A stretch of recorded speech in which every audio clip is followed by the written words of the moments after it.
Hello everyone and welcome to my channel. My name is Danny and tonight I'm going to be talking to you and giving you my thoughts on the Scarlet Witch premium format figure by Sideshow Collectibles.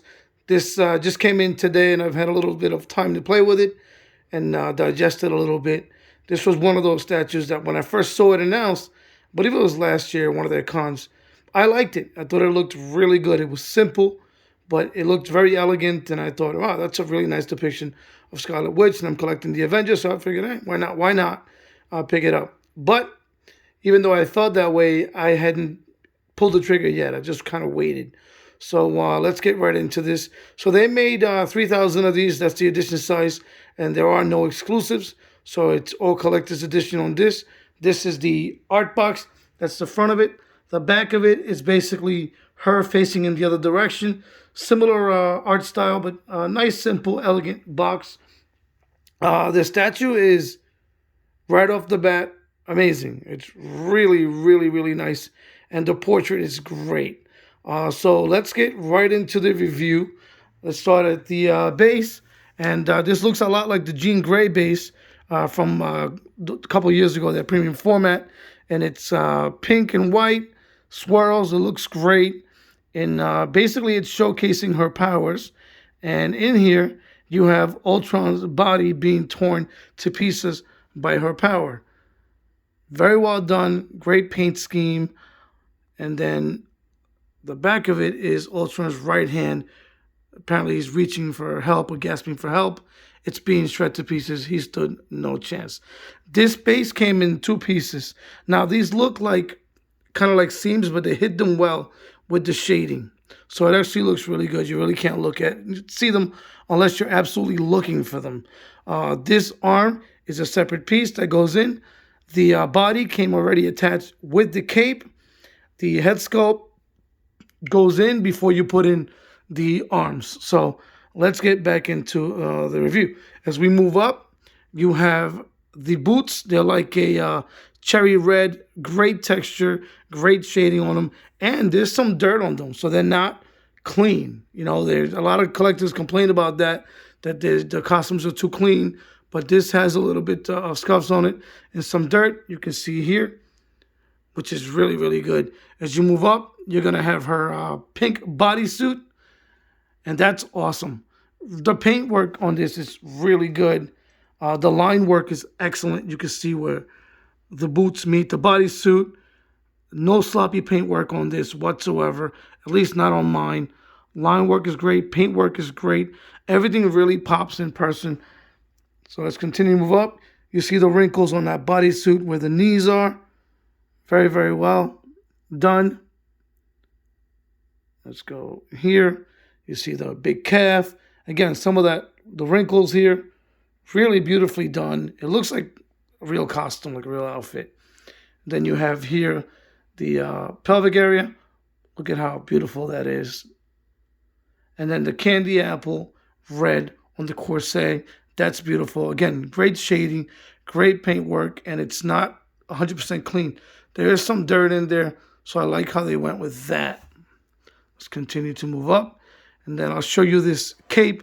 So the inside of the cape is some sort of like nylon material, and the back of the cape is velvet, red velvet, and it's really good.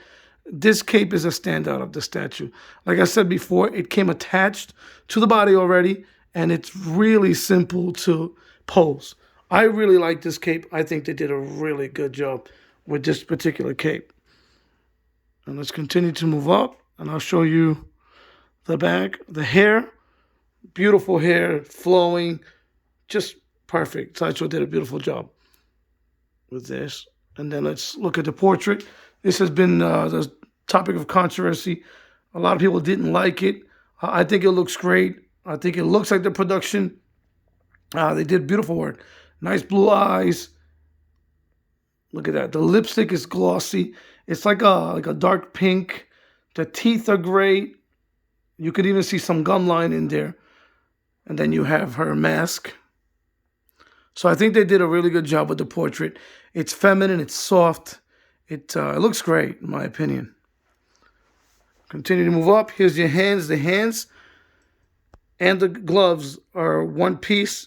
they get attached, and this entire left, gauntlets and glove are holding Ultron, or basically manipulating him with her powers. And there's Ultron in all his glory. Now, at least in my particular statue, the paint's a little bit sloppy on Ultron's eyes. You can see that a little bit, so that's a little bit of a miss. And also, when you put this statue together, and I understand why they did it, the magnets are not that strong. If these magnets were strong and you had to struggle to take them off, you might break something. So it does make some sense. Also, if you're going to remove this head sculpt, once it's on there, you got to be extremely gentle, because it's the way it goes in this way from the back, but taking it off, you're so close to everything that you got to be very careful with it. It is a very fragile statue. Now, she keys right here on the base. She keys in on the side, and it's pretty secure. She doesn't move anywhere, and I don't think there'll be any leaning problems. Sideshow does a great job of engineering nowadays, so I don't think that's going to be an issue at all. But, for those of you who were wondering how this turned out, I can confidently say she's phenomenal. I don't think she'll be leaving my collection anytime soon. But she is fragile, and, be careful when you assemble her. So I'll give you another look at her. There you go. She's about 30 inches tall, which is very, very tall for a premium format. And she's not deep or wide, but with the cape stretch, she's wide. So it poses some challenge to display her. Right now, I'm going to be displaying her right in that corner because she'll fit. And we'll see, where it goes from there. But, let me know what you guys think of it. For me, I think it's phenomenal. I'm glad I went ahead and picked it up, and I think they did a great job. This is one example of sometimes less is more. This is not a simple statue. I wouldn't say it's simple or necessarily a museum piece, because she is floating in air and she's destroying an Ultron, with her magic powers. So it's not simple in that sense, because also in the engineering that went into this was kind of complex. It's not the easiest statue in the world. But I like that it's not a big footprint, and I like that I can see her powers. She's beautiful. She's elegant. Everything you could ask for in a Scarlet Witch statue. So I thank you guys for watching. I hope you guys enjoyed it. Till next time.